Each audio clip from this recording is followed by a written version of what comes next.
I'll start recording and I'll share the screen.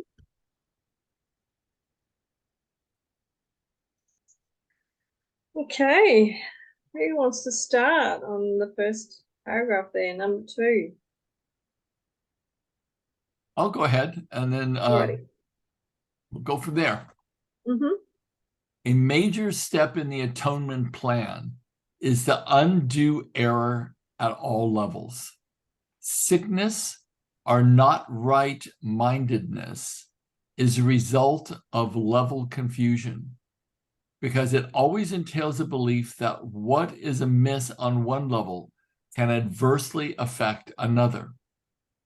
We have referred to miracles as a means of correcting level confusion, for all mistakes must be corrected at the level on which they occur. Only the mind is capable of error. The body can act wrongly only when it is responding to misthought. The body cannot create, and the belief that it can, a fundamental error, produces all physical symptoms. Physical illness represents a belief in magic. The whole distortion that made magic rest on the belief that there is a creative ability in matter, which the mind cannot control. This error can take two forms. It can be believed that the mind can miscreate in the body, or that the body can miscreate in the mind. When it is understood that the mind, the only level of creation, cannot create beyond itself, neither type of confusion need occur.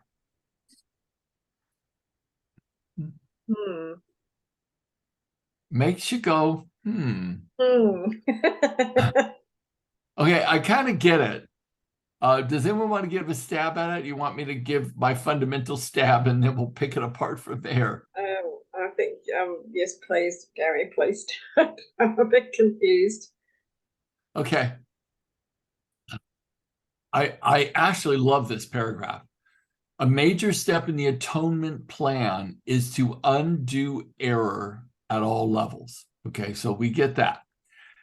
Sickness or not right-mindedness is a result of level confusion, because it always entails a belief that what is amiss on one level can adversely affect another.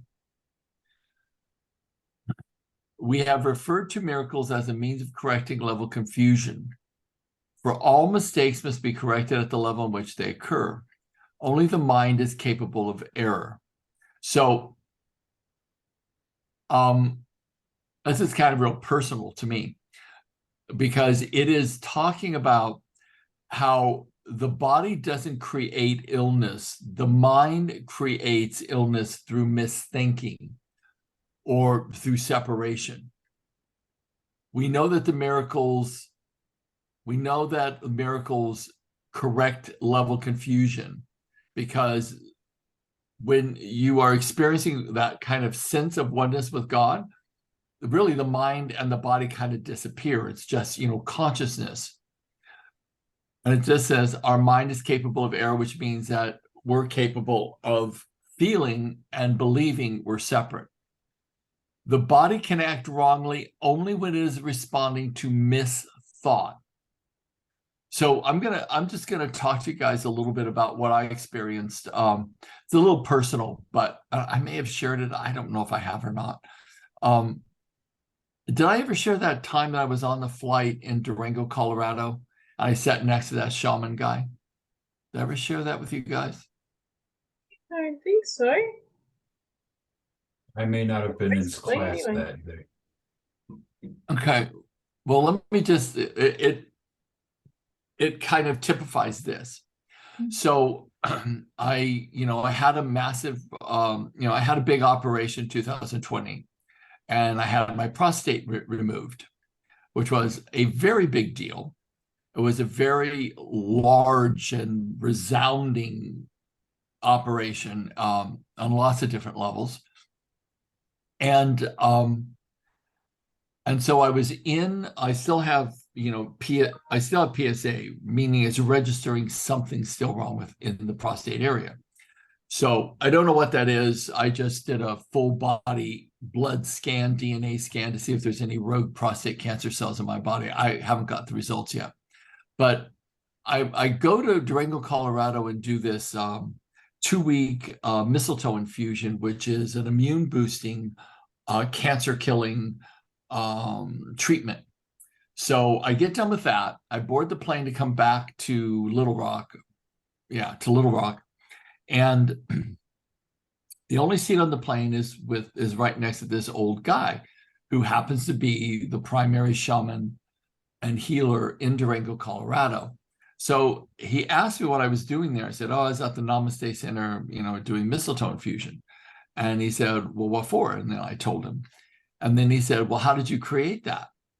And I thought, rude. No, I actually thought that was a really cool question. But what happened in my head, which has never kind of happened before, I did this instantaneous regression to a moment when I was 3 years old, and my mother was in an argument with me. And the argument was about, I only had one friend, and her name was Cheryl Trigon. I can still remember her. And we were playing dolls because I hated my brother. He really hated me. And he persecuted me and treated me badly as a little boy. And so Cheryl was my very, very best friend. And so she was playing with her dolls, and all I had was my teddy bear. And I was upset that I didn't have a doll because I just had this raggedy old teddy bear. So I say to my mom, well, I want a doll. Would you buy me a doll so I can play with my friend Cheryl? And she goes, oh, absolutely not. You can't have a doll. And I'm like, well, why not? And she goes, because you're a boy. And then I thought for a moment, well, then I don't want to be a boy anymore. And she goes, don't be ridiculous. But I made a decision at that moment not to be a boy. And what happened at that moment was, till I was probably, I don't know how old you are when you're in the 3rd grade, but probably at the 3rd grade, or was it the 3rd grade? I was probably 6 or 7. I always played with the girls. That's all I ever did. I thought I was a girl. I really did. And played with the girls, went to the girl playground, did all the games there, all that. And then one day in 3rd grade, I came out of my classroom to go to recess, and all the girls went left and all the boys went right. And I thought, I wonder I know I'm a boy, so what are all those boys doing? So I rounded this corner and I saw all the boys playing kickball and softball and all these sports I didn't know anything about. And I thought it was instantaneous. I got just terrified, and I thought, oh my God, I'm a boy and I don't know what I'm not right. That was my feeling. I'm not right. And at that moment, I had this big aha. And that's when I know that, because the prostate equals not confusion, but equals sexuality issues. And I know that at that moment, when I was 3 years old, I created the mental separation that caused a cascade of events that would eventuate into a very sick prostate gland. And so when I got that, and this is why this says the mind is capable of error. The body can act wrongly only when it is responding to misthought. The body cannot create, and the belief that it can, a fundamental error, produces all physical symptoms. So I know that misthought, that conclusion at a very young, impressionable age, that actually set this vibration in motion, actually eventuated in a dis-ease. And that, if you look at New Germanic medicine, they say that every single physical illness is based upon a core, significant, unresolved emotional event. And from that, we become imbalanced in our bodies, and we create disease. So once I got that, I started working on all the memories that I had around that, doing the memory resolution technique and doing all the things that I do to heal that part and shift the beliefs around that part. So this is why I absolutely know that only the mind with its misthought can create in the body. So when we have an imbalance in the body, do your very best to find out what the root cause is, the root event that occurred, and you can start turning around that physical symptom. Because when the mind no longer believes it, the body follows. If the mind believes it, the body continues to follow. Did that make sense to you guys? Yep. Yes. Okay, so how does that then apply to your lives? Well, I'm reading this book real quick to see what's going on with the symptom. Well, that's where I kind of got some insight too, because I thought, well, my prostate gland, it wasn't the cancer that bothered me. I had like a grade 2 cancer. That wasn't the issue. It was the size of it. It was like, like imagine this, Joe, having a prostate gland that's the size of a red delicious apple when it's supposed to be the size of a walnut. Ouch. It could make your life quite miserable, and it did. Yeah.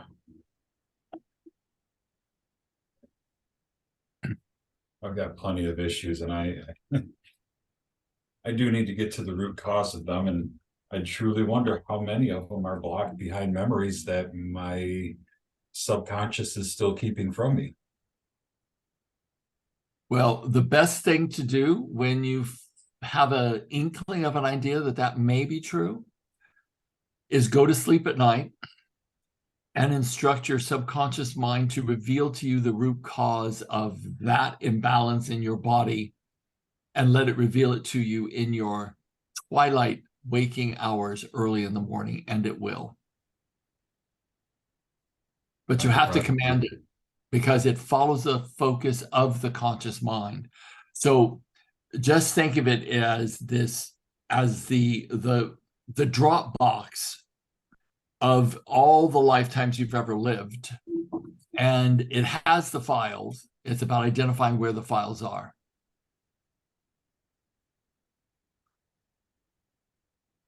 So then after this, it says physical illness represents a belief in magic. The whole distortion that made magic rests on the belief that there is a creative ability in matter, which means that the body can create by itself rather than create from the thought or the misthought of the mind. The whole distortion that made magic rest on the belief that there is a creative ability in matter, which the mind cannot control, which simply means the mind controls disease.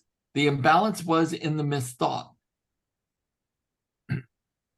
This error can take two forms. It can be believed that the mind can miscreate in the body, or that the body can miscreate in the mind. When it is understood that the mind, the only level of creation,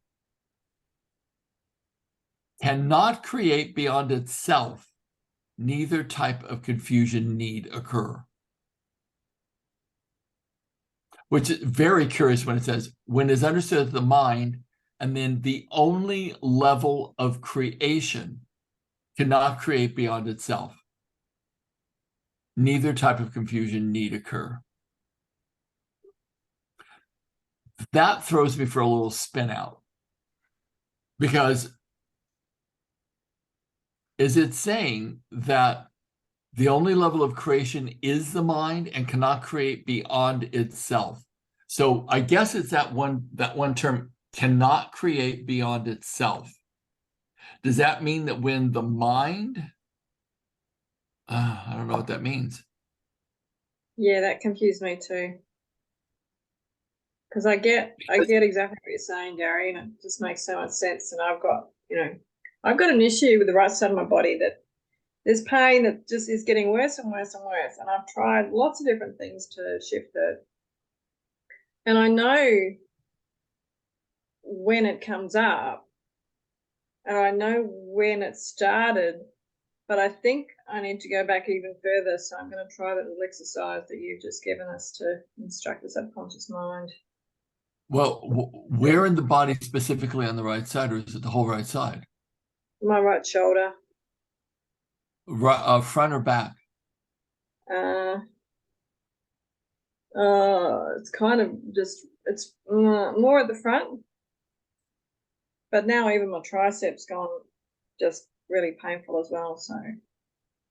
Okay, well, right shoulder generally means carrying the burdens of a primary male figure or primary male figures.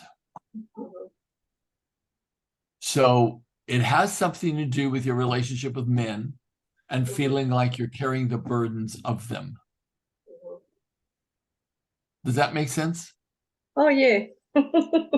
And I know that started at a very young age when my parents couldn't really even speak English properly.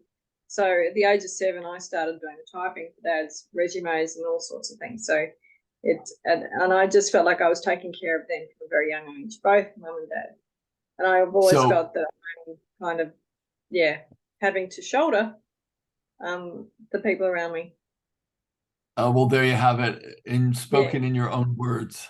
So but it doesn't help me resolve it.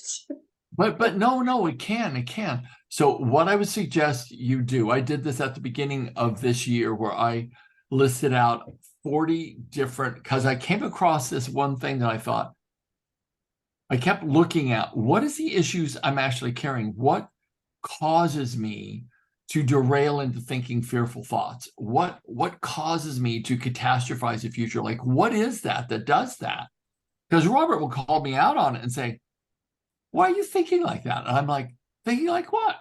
And he's like, you just said blah, blah, blah, blah, blah. And I was like, no, I didn't. And he goes, oh my God, you're always focusing on that. What is up with you? And I'm like, oh God, maybe I am. Like, I'm unaware, right? And I think, oh, thank you for pointing that out to me. And so then I started thinking, okay, then what would be the emotion that I'm carrying around in me that is so deeply ingrained that I'm not even aware I'm doing it? And then when I finally landed, I was like, holy shit. And what it was a history of persecution. I know that sounds weird, but a history of persecution. Before I could walk, my brother was persecuting me. My mother was molesting me. And I'm like, okay, I could get that. And throughout my entire life, it has been persecution. Having a Hispanic last name in an all-white neighborhood, being gay.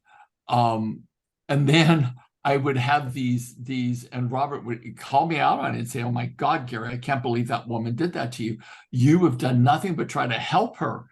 And at least 8 different nemesises, all women in menopause, like my mother, in menopause, would try to destroy my life.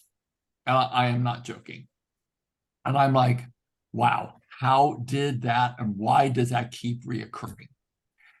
And I looked at that and looked at that and looked at that. Oh my God, I have got persecution, the fear of persecution resonating throughout my entire body. What the hell? So 2023 started. I made a list of 40 different experiences, memories that I had around being persecuted.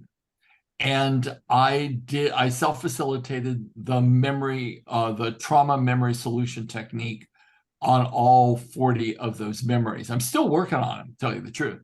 But what you can do, V, is start lessening the resonance of that emotional state or that belief inside your field, the morphogenic field that makes up all your emotional states and everything you're carrying with you.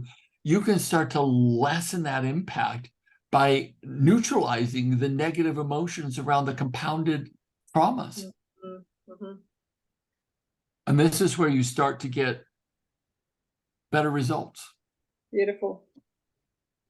I think those are perfect examples of what that last sentence is saying. No.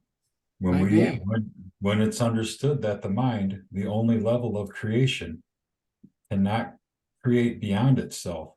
So if you look at it in the sense of when you're formed, when you're born, when you're, created, that's your mind.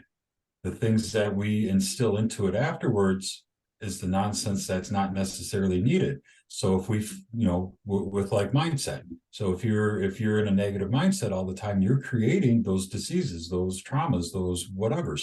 And when eventually, hopefully we all will, flip that mindset and start realizing the damage we're doing to ourselves by not being in that, what is the word, the atonement, where it's just you're just off, you're out of whack. And when you're out of whack, you're going to create stuff that's going to continue that flow of being out of alignment, out of whack. So if maintaining that wholeness, I guess we would call it, that pureness, you won't be creating those diseases. You won't be creating those hardships on yourself.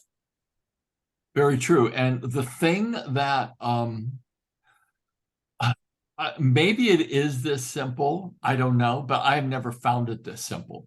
Like, I can't get to the atonement, and if my nervous system is constantly dumping cortisol and adrenaline because I'm constantly triggered by the external world, like, I can't get there.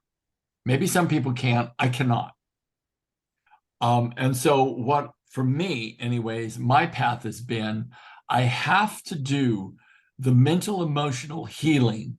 So my mind is not completely obsessed and agitated by the fear that the unresolved trauma has had upon me, and that I've created. So I've created that for sure, but I have to resolve that and then slowly reach for the atonement. I can't get to the atonement when I'm riddled with all these emotions that keep my mind like this. I can't get there. So for me, it's about lessening all of that. So I can, it's that whole metaphor of being like a glass of milk. You have to still the milk before the cream naturally rises to the surface, which is our love and who we actually are and our spirit. That's when I can get to the atonement easier.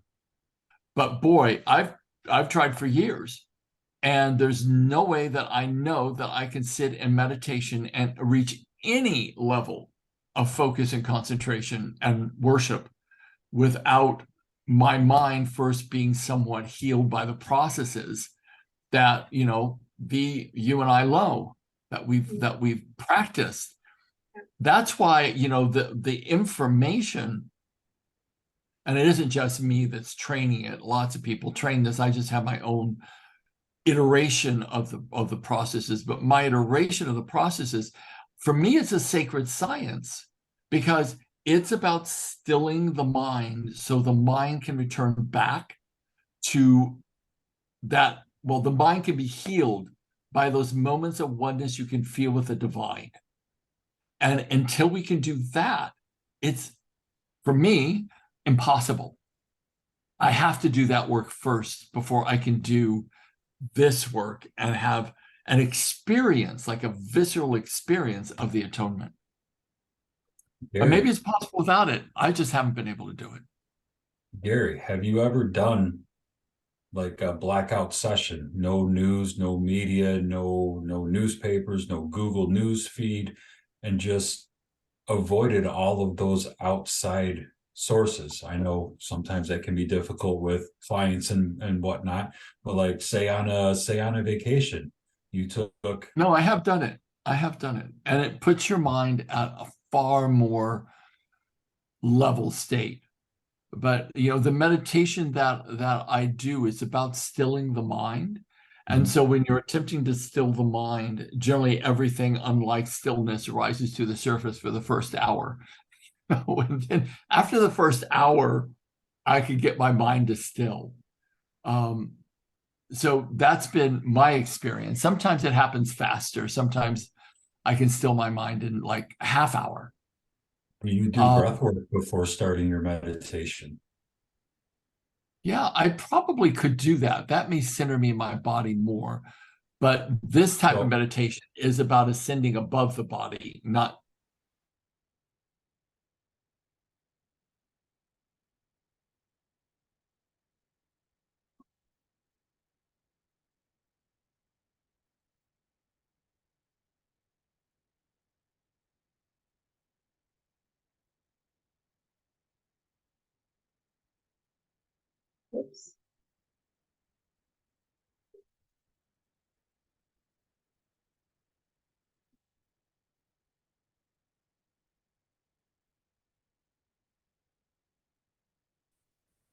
being Well, encased in this simple little breath work, is off.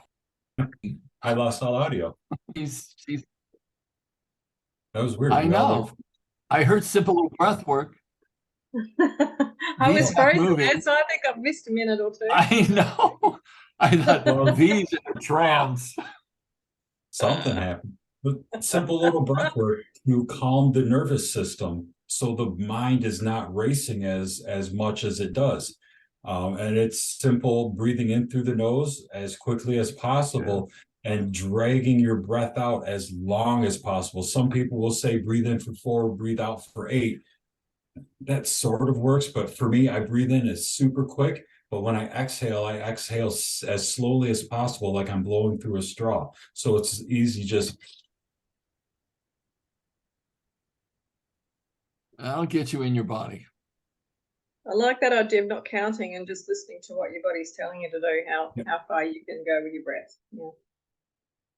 just drag the exhale out as long as I'm going to try possible. that, Joe, and see if that doesn't like assist in going into meditation a little bit easier.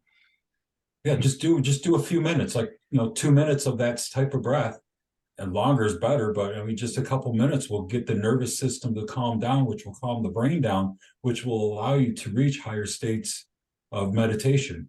It's helped me. That's why I'm passing that No, knowledge. I used to do a, so here's a little for you. no, thank you. I used to do a lot of rebirthing and used to do a lot of underwater rebirthing too, but I kind of put that practice to the side, so maybe I need to resurrect it. And to reinforce what you're saying there, Joe, with the education I'm getting with the horses in the herds, well, so they will de-stress by lowering their head. They will de-stress by that whole. That is letting air out. That is decreasing the tension in the body. That is actually dissipating the stress. So it's Beautiful. exactly what animals do, and we have to think about it, but animals just do it. I was just going to say hi to Linda because she just rejoined us again. Yeah, I know, she must have really bad connection. Hi, Linda. Hi, guys. Yeah, sorry, I have got bad connection. No worries, darling. Good to see you. So do we have a bit of a grasp on this one paragraph? Yes, I have a summary for it now. The body is the messenger for where the mind needs to focus. I like that. Oh, yeah, that's very true. The body literally is the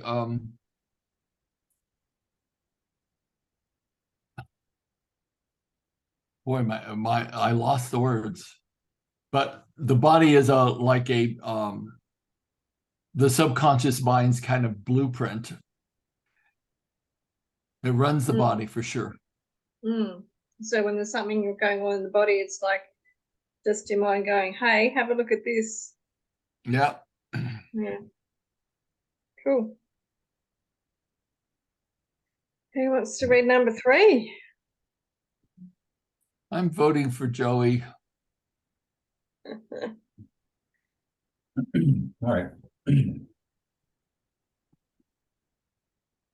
Only the mind can create because spirit has already been created, and the body is a learning device for the mind. Learning devices are not lessons in themselves. Their purpose is merely to facilitate learning. The worst a faulty use of learning devices can do is to fail to facilitate learning. It has no power in itself to introduce actual learning errors. The body, if properly understood, shares the invulnerability of the atonement to two-edged applications. This is not because the body is a miracle, but because it is not inherently open to misinterpretation. The body is merely a part of your experience in the physical world. Its abilities can be and frequently are overvaluated. However, it is almost impossible to deny its existence in the world. Those who do so are engaging in particularly unworthy from denial. The term unworthy here implies only that it is not necessary to produce the mind by denying the unmindful. If one denies this unfortunate aspect of the mind's power, one is also denying the power itself. I think that's basically what V said a moment ago. Yeah. And it's interesting how, like, I've done it, I'm sure everyone does it. When you have an extreme amount of pain, it's so hard to actually be objective about it and step outside the body and actually have a look at these kind of things, because the pain can be all engrossing. Yes. Well, that is why this little book Yeah. is so, for me anyways, important, because Yeah. if you are having, issues with your body, you have to really look at what are the emotional states that organ or that part of your body reflect, and then you start getting insight into how you can start to unravel it. But I mean, I really do believe this, that if we did this right and we're able to actually change the beliefs, neutralize the emotions, knew what to work on for what diseases, we may be able to turn around things that, that are really out of balance. Now, I really believe in the medical community to an extent. Like for me, sometimes you have to have an operation because you can't turn around fast enough, and you do, and it relieves the critical issues. So I'm not one to say that we can do it all on our own, but I am one to say that, to get to the root cause of it. So if it's already manifested and it becomes life-threatening, that you have to do something, go do it. But then look at what the cause is and try to unravel it from that point forward. At least that's been my own personal experience. I think the medical system is a wonderful way of addressing that pain, so you can step away from it a little bit. But it's not the cure. It's just a bit of assistance to help you. And I think we rely too much on popping pills to actually help with these kind of things. And it is a sick care system, not a healthcare Yes, system. exactly. Yeah. That's I know. essentially how I use the medical field anymore, is if I can't determine what's going on, I'll go see the doctor, what's going on, and they'll do what they do, and they'll tell me, oh, such and such over here, blah, blah, blah. And then I'll go home and research and find my holistic healing method or modality or herbal supplements or what I can do to alleviate it. But like Gary said, if it's in a state to where it's beyond me repairing myself, then that's when I would seek, the professional assistance, but I do my best to avoid that anymore. Yeah, I tried 25 years to heal my prostate with every known herb on the planet. I literally did everything that I knew to do, and then some, and nothing worked.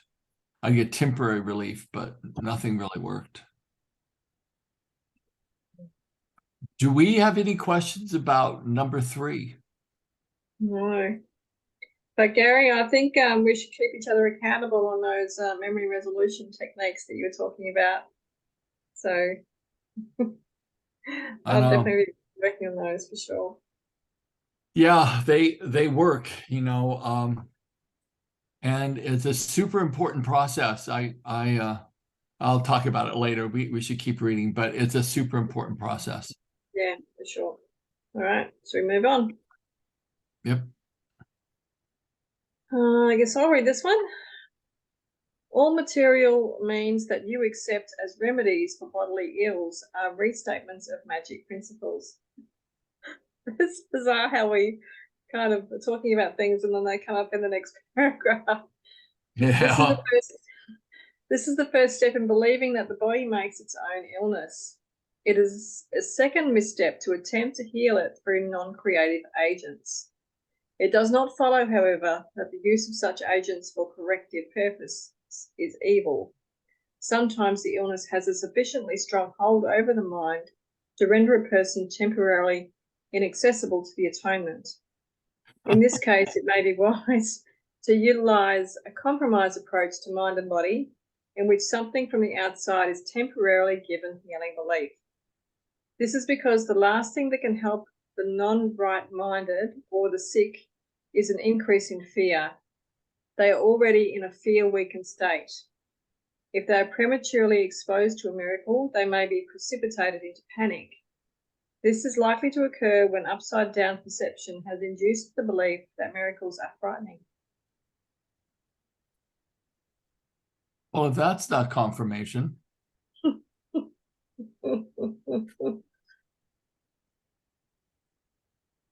Just kind of what you said, Joe. Yeah. Oh, but yeah. Yeah. I also like about the part where it basically said that, you know, if the person's not ready, they will panic. And that's the truth as well. Like if you're not ready to accept other ways of healing, you will view it as evil. It's the devil, like whatever, you know, makes you feel comfortable screaming, you know, obscenities at somebody that just wants to help you work through whatever it is that they clearly see, you know, ailing you. Yeah. Yeah. I've never known a person that has a spontaneous healing that was upset about the spontaneous healing. I have met people that denied it was possible, but yeah. This reminds me of my mum who had severe scoliosis for most of her life. She was abused by her first partner, and she actually gave birth to twins from him, 2 boys. And I didn't learn this till much, much, much later.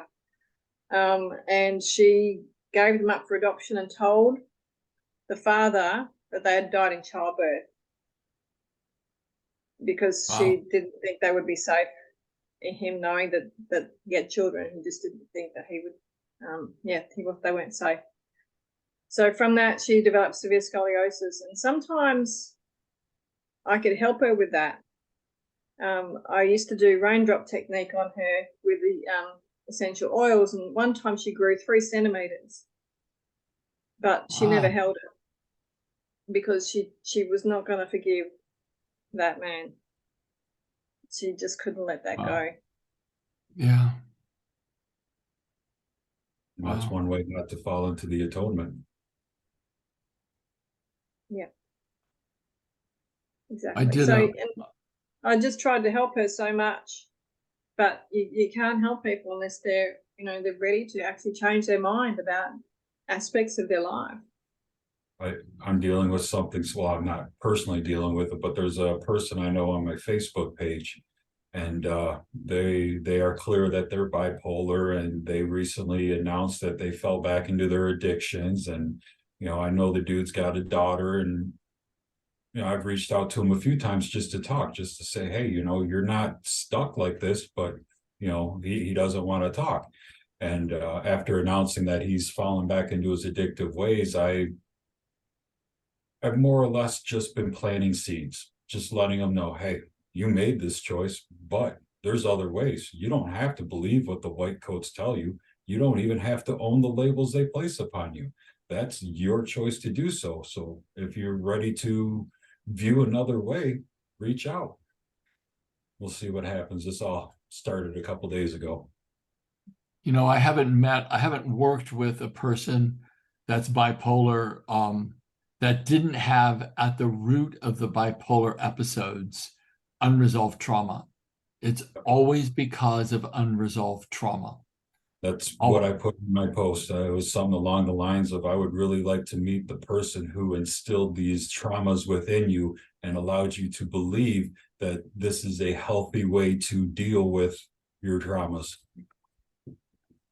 Yeah, because they, yeah, people that I've worked with, especially with the memory resolution technique, fee, they literally ceased having bipolar episodes.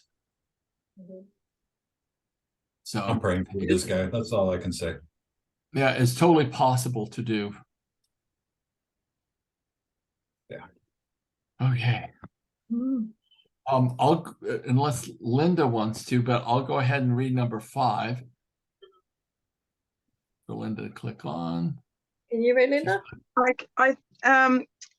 Yes, I can enlarge Okay. it myself. How cool is that? Ah, Turn it that way. You techno wizard. I know, I'm just amazing. Right, so which one, sorry? Number 5. Number 5. Okay. The value of the atonement does not lie in the manner in which it is expressed. In fact, if it is used truly, it will inevitably be expressed in whatever way is most helpful to the receiver. This means that a miracle, to attain its full Efficiency. efficiency, okay, must be expressed in a language that the recipient can understand without fear. This does not necessarily mean that this is the highest level of communication of which he is capable. It does mean, however, that it is the highest level of communication of which he is capable now. The whole aim of the miracle is to raise the level of communication, not to lower it by increasing fear. Isn't that what we were just talking about, though? yeah. Yep, exactly. Again, we're not reading ahead or anything. We're just coming to these conclusions ourselves. It's awesome. It is kind of awesome. It's that divine knowledge filling us as we read along. I think so. Mhm. Yeah. Do we need to discuss anything in 5? Or do we feel good about that? I have had to learn this the hard way, and it's taken me a long time to understand that yes, you do need to talk to someone. And someone put it to me beautifully when I was trying to get my mum to understand things with her language not being very good English. That when I go to talk to my mother, I'm visiting her in her garden, so we talk about her garden.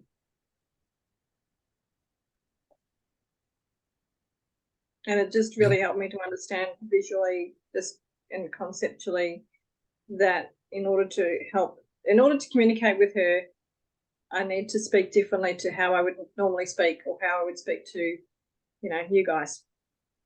Yeah. I think that's really beautiful. Totally agree.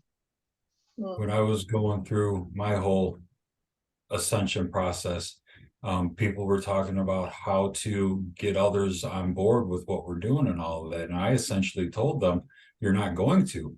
The words you use, the way you speak, you're not going to attract people. You're going to scare them away. You literally have to speak at their level, speak with their knowledge. You can't be a physicist talking to a crackhead. Like you got to speak to the crackhead in their language, and it will allow them to understand the message you're trying to convey. And that, I think, is one of the most difficult things, because you really got to understand the person you're speaking to be able to speak at their level of knowledge.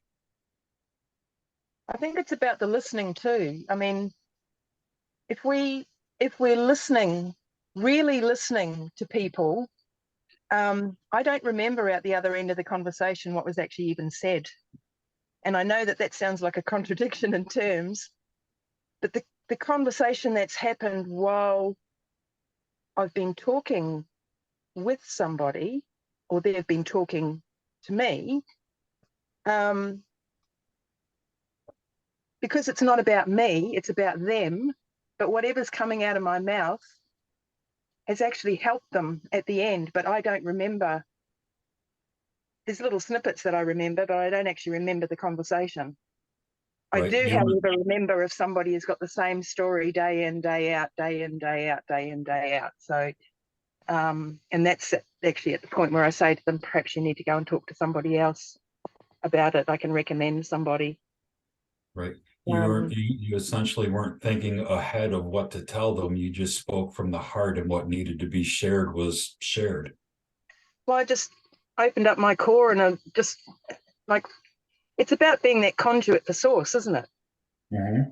You're a conduit for source. If somebody's come to you for help, it's not about you and your ego. It's about what source needs to provide for that particular person. So it's just about allowing yourself to be in that state where you don't need to know their story. You don't need to know all of that sort of stuff. Yeah, it's just opening up and allowing source to take over. That's been my personal experience. And it's lovely. When I first started out, I had to know everything. I had to remember everything, you know, blah, blah, blah. And then I realized that's just my ego doing that. My ego doesn't have to do that. Ridiculous. Yep. So, yeah, but it is practice, of course, as well. It's a wonderful shift when you realize it occurs. Totally. It's like, Gary, when you're talking and someone goes, can you repeat that? And you go, I don't even know what I said. Yeah. It was beautiful. Yeah. And Gary, you get that as well, don't you? I know that there's been plenty of times in our calls when you've said, what did I just say? I don't remember what just came out of my mouth. So we are conduits for source. And I mean, that's that higher vibration that we're trying to maintain or continue to rise. So it always does feel like there's moments in the matrix that we're in that we get touched by the light. And for me, in my experience, it's moments. I think that's why Robert and I have stayed together for so long. It's because he'll look at me sometimes and he goes, most people don't know who you are. And I'm like, what do you mean? He says, because when you get into that space, that something comes out of you that doesn't even relate to your personality, not as I know it. And I'm like, yeah, I know my personality is pretty screwed up. But when I get in that zone, there's some cool stuff that comes out of my mouth. And he was like, that is why I'm in love with you, is because I see who you actually are underneath all the other stuff. And I'm like, thank you, for seeing that. But I do think that all of us have that capacity in our own way, where magical things will come out of us at the most opportune time. And I think in those moments, we're somewhat in this idea of the atonement, or at least the idea of the miracle, when our field opens up and we allow the truth to come into us. And then the truth comes out of us to share it with other people. It's almost as if there's, I had this really interesting image just now. I don't know if I could even explain it, but it's like being in a desert and everyone around you is dying of thirst. And then there's moments when there is an individual rain shower that comes into individuals, and they're actually able to pour water into everyone's cups. But it happens sporadically throughout time, and it happens in moments. But I think everyone here is thirsting for a connection with God. And when we can provide a moment or two for that connection to be even mildly experienced, I think that is what we've come here to do, is to help people drink from the cup of the divine through any even tiniest inspiration that each one of us will have. Because people are thirsting for it. That's beautiful. It is beautiful. And I love that image as well. It inspired me. Well, I mean, Get your it was paints really out. gorgeous. It was really gorgeous what you said, V, about, when I go to speak to my mother, I'm entering her garden and I need to speak to her about her garden. And I thought, that is such a beautiful metaphor. And I think that that's applicable to all of us, into every single context that we're in with every single type of person that we are engaged with, is that we're entering their garden and we have to speak about the fruits and the flowers and the weeds in their garden. And then that becomes quite apropos for them. Well, I think it's because if you're speaking with someone and they don't get what you're talking about, then the conversation's not going to go anywhere. So people love to talk about themselves. Let's face it, I like to do it, but I also like to listen to other people as well, their story, whatever that story may be. But that true connection is where you can say anything and none of it is taken as offense. So that whole garden thing, if you ask people about their garden, they're going to open up big time because it's totally about them. I think it's fantastic. And it really is a great metaphor. Thanks for sharing that, Bea. You're welcome. Well, we're almost at 8 o'clock straight up.